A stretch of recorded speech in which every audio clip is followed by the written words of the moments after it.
Hello friends, welcome back to my channel. কেমন আছেন সবাই? আশা করি ভালো আছেন। আজকে আমি আপনাদের সঙ্গে শেয়ার করব কিভাবে ঝরঝরে নুডলস রান্না করা যায় সবজি দিয়ে। তো চলুন আর দেরি না করে শুরু করা যাক। তো এখানে আমি আমার পছন্দ মতো কিছু সবজি নিয়ে নিয়েছি। এখানে রয়েছে ফুলকপি, গাজর, আলু, সিম, পেঁয়াজ, টমেটো, কাঁচামরিচ ও ধনিয়া পাতা খুব অল্প পরিমাণে। তো আপনারা চাইলে এর ভিতরে আরও আপনাদের পছন্দ মতো সবজি অ্যাড করতে পারেন। তো বন্ধুরা, এখানে আমি নুডলস নিয়ে নিয়েছি, দুইটা মিস্টার নুডলস, একটা ডুডলস ও একটি ম্যাগি নুডলস। তো আমি অনেক রকমের নুডলসের প্যাকেট নিয়েছি। এখানে আমি একটি ডিম নিয়ে নিয়েছি। তো কড়াইতে তেল দিয়ে আমি প্রথমে সবজিগুলো ভেজে নেব সুন্দর করে। তো সবজি ভাজার জন্য এখানে আমি সব সবজি ধুয়ে দিয়ে দিয়েছি তেলের ভিতরে। এখন আমি এর ভিতরে দিব হলুদ ও পরিমাণ মতো লবণ। এখানে আমি লবণের পরিমাণটা খুবই কম দিব, যেহেতু 4 প্যাকেট নুডলসে 4 প্যাকেট মশলা রয়েছে। জাস্ট সবজিগুলো ভাজার জন্য অল্প পরিমাণে লবণ দিয়ে দিচ্ছি। এখন সবজিগুলো 5 মিনিট মতো ভেজে নেব। সবজি ভাজা হতে হতে আমি এক সাইডে নুডলসটা সেদ্ধ করে নিয়েছি। সবজি ভাজার ভিতরে এখন আমি অল্প পরিমাণে জল দিয়ে দিব, জাস্ট সবজিটা সেদ্ধ হওয়ার জন্য, খুবই অল্প পরিমাণে। কফিটা সেদ্ধ হতে একটু জল না দিলে হয় না। তো কফি সেদ্ধ হওয়ার জন্য আমি অল্প পরিমাণে জল দিয়ে দিব।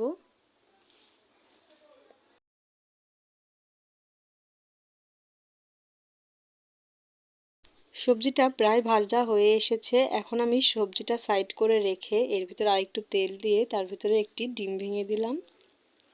ডিমের উপরে একটু মশলা দিয়ে দিলাম। ডিমটা একটু শক্ত হয়ে এলে আমি নাড়াচাড়া দিয়ে নেব। ডিমটা একটু ভেঙে দিলাম।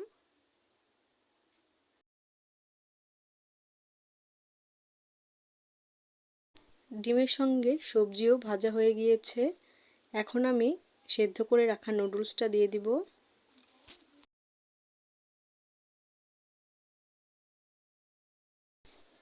এখন আমি কেটে রাখা টমেটো ও ধনিয়া পাতা দিয়ে দিব। বন্ধুরা, টমেটো আগে থেকে দিইনি, তাহলে বেশি গলে যায়। এই জন্য নুডলসের সঙ্গে টমেটোটা মিশিয়ে দিচ্ছি। এইভাবে করে নুডলস আর সবজি মিশিয়ে নেব ভালোভাবে। মশলাগুলো দিয়ে দিব।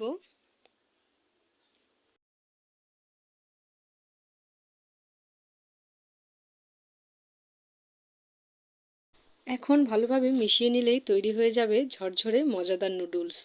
তো বন্ধুরা, এখন বাটিতে পরিবেশন করে নেব গরম গরম ঝরঝরে নুডলস। ঘ্রাণটা কিন্তু সেই বেরিয়েছে।